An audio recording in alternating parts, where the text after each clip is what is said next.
Good morning. Happy Tuesday, which means it's time to talk travel, my very favorite topic. This week, we have all kinds of advice and expert feedback. I was assigned a TV segment on the top travel trends for 2018, and I put out the alert to all the travel contacts I have and heard back from probably 150 different people on what's hot, what's not, what we can expect to change and see on the horizon for 2018. And I thought it was kind of a cool topic to share with you guys because honestly, the more I talked about this with friends, the more they said, oh, actually, I'm looking into doing that or I'm doing that. I'll just jump right in because these are really cool. The last one's my favorite, so hang with it if you can. Hey, Jen, the first one, solo travel. Solo travel is hot, hot, hot. Google searches for solo travel and travel alone were at the very highest in January of this year that they've ever been, the highest. And it got me thinking, I do love a girlfriend's trip and it's fun to travel with the kids. But in all honesty, I think I get the most out of a trip when I get to just go be by myself. Or with a really good buddy who gets my vibe, who understands that every now and then I want to just go off and explore. I don't really need somebody with me every second. Jen, I'm with you. I want to solo travel. I bet you do because you've got littles. And you know what? Time alone is precious, right? I thought it was interesting. Travel companies are now building catered products for not just to accommodate, but to actually celebrate a solo traveler. Isn't that cool? So it's not like you're the guy. It used to be you'd go on trips and you'd have all the couples buddied up or the pals, but now you're the cool one in the crowd because you get to just go do what you want when you want. Intrepid Travel was my major source for this story. We're actually interviewing them in New York today for the TV segment, but I didn't want to sit on this info. They actually have launched their first solo-only tour travel line. They said there's a 40% increase in solo travel over the past 5 years. And they said that's on group trips. So I'm not just saying someone going off on their own. They're actually part of a whole tour company, the group trips where you hop on a bus with everybody else, but they're doing it alone, which I so dig. I think that's super cool. Intrepid's launching solo tours in Bali, India, Vietnam. Isn't that neat? And then there's another company, Transat, that's got a whole solo collection for 2018. These people are picking up on it. It's pretty cool. And what they do, they're waiving the single supplements. It used to be, it cost more if you traveled alone, like on a cruise ship. If you book a room, they don't care if you're one or two people in there. You're going to pay the double rate as a single person. That has been the trend. That is stopping now. There's a cruise line, Saga Cruise in the UK, that is actually building 109 solo cabins on its new ship that launches in 2019. So this is like the era for the solo travel, which I dig.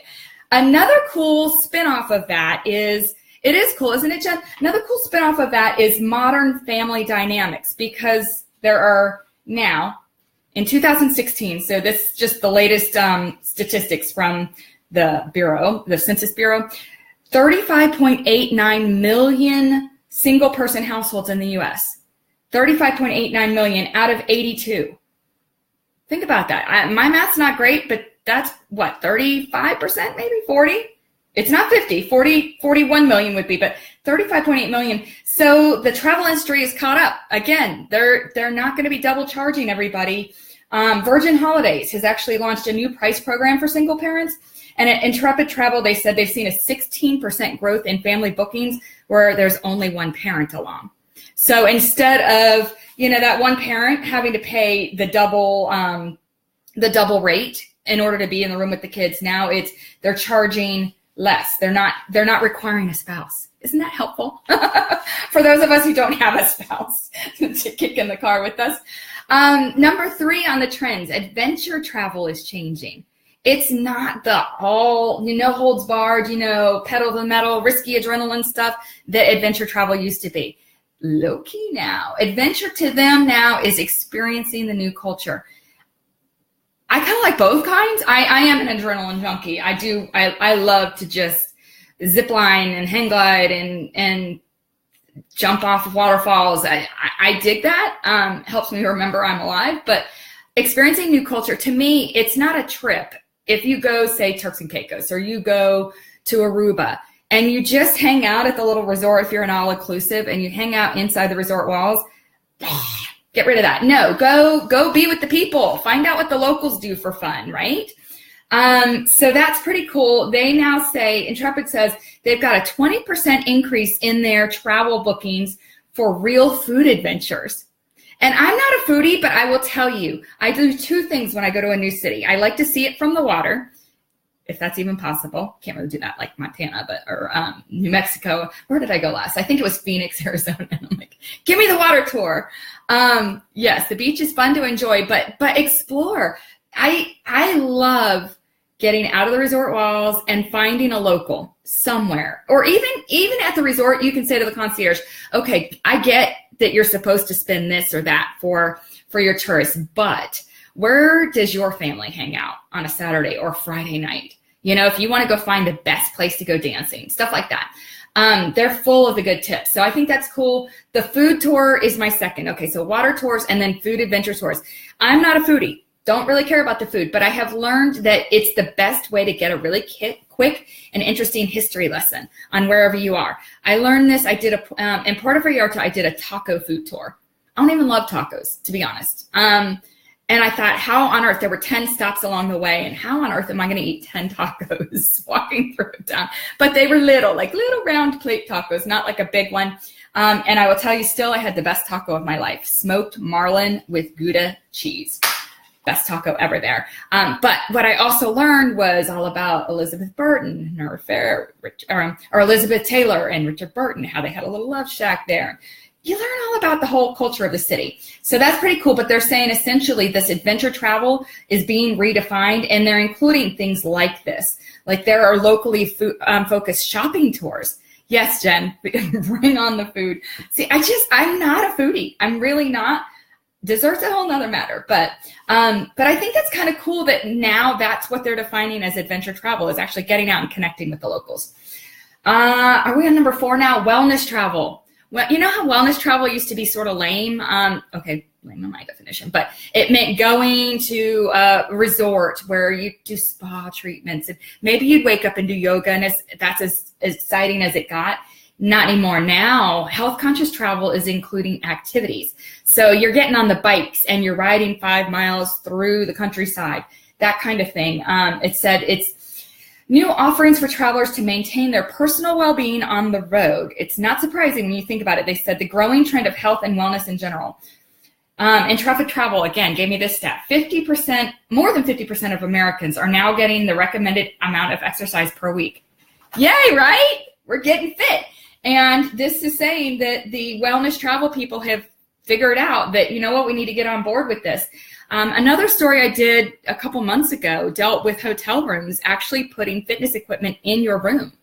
That's growing. And so, because you don't really want to necessarily get dressed, go to the gym, hang out with people you don't necessarily know, but they're putting yoga mats in the room, and there are actual weight benches and treadmills that they will roll in if you request it at several of the main hotel lines. So that's pretty cool. But even cooler on this wellness thing, which I don't necessarily want to do a wellness trip. What does that say about me? But I love the idea of this. Intrepid is adding 6 new cycling tours to their existing range next year, including Bali and Peru. Cycling tours. I love to get on a bicycle. And I don't know if I'm late 40s now, but nothing is more fun to me than hopping on a bike and just riding. Wind in my hair, flying. It can be scary if I'm going really fast downhill and I hit a pebble, but the point is the cycling tours, that sounds cool, right? I mean, who really wants to just go sit on the beach? I enjoy that too, but maybe sit on the beach in the morning, go biking in the afternoon, do the food tour for dinner. This stuff is cool. And the last one, because I'm still trying to get this in under 10 minutes, and then let you go do your day. Peru, can they teach me how to ride a bike? Jen, do you not know how to ride a bike? I will teach you how to ride a bike. Next time you come, we'll go do the Beltline here in Atlanta, where there's all kinds of art. If you happen to be touring through Atlanta, that's going to be fun. I need to do that with you, Jen. The next one, endangered destinations. This is the go before it's gone trend. This is Great Barrier Reef on my list. I so want to go snorkel there. They're saying it's going to be gone. Go see it before it's gone. Cuba, before it gets all developed. They said there's a surge in popularity to at-risk destinations, and not at risk for you, it's the destination's at risk because it's going to be gone. I mean, whether that's partly tourists' fault because we've trampled all over it. I was having a conversation with a friend this weekend talking about Machu Picchu that I really want to go see it. And he said, that's one of the places they're talking about, that, Venice. But they said at-risk destinations like the Arctic, the Columbia ice fields in Canada, parts of New Zealand, and other destinations affected by climate change. Fake news, right? Indicating that the photos aren't enough for the Generation Z and the millennial travels. They want to go see this for themselves. And I say yay for them, getting it right. I want to go see it. Some of the most beautiful destinations are at risk of disappearing, eliciting an urgent feeling to go see them before they're gone. And that was backed up by a University of Delaware professor. He said this is one of the hottest trends he's seen. And again, it's sort of catch-22. You want to go see it before it's gone, but at the same time, you don't want to contribute to its demise. So kind of interesting.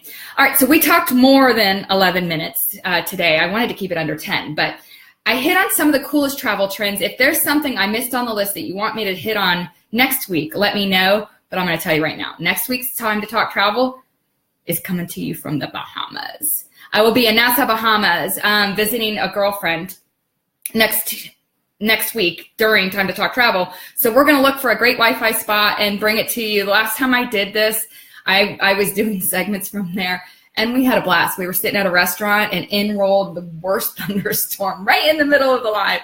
So we cut out early, but I'm headed to a really beautiful spot. It's not the real touristy part of Nassau. It's on the other side. Where the expats live. It's quiet, it's peaceful, and it's exactly what Desiree needs in her life right now. So you guys let me know where you're going next. Have a great week. And if you haven't liked the Desiree Miller travel writer, vlogger, TV news producer, I wear a lot of hats, right? Give me a like up on the page and share this with your friends. If you have a travel buddy, share it with them. Let them know what's hot and see what they add to the conversation. Okay? You guys have a great day.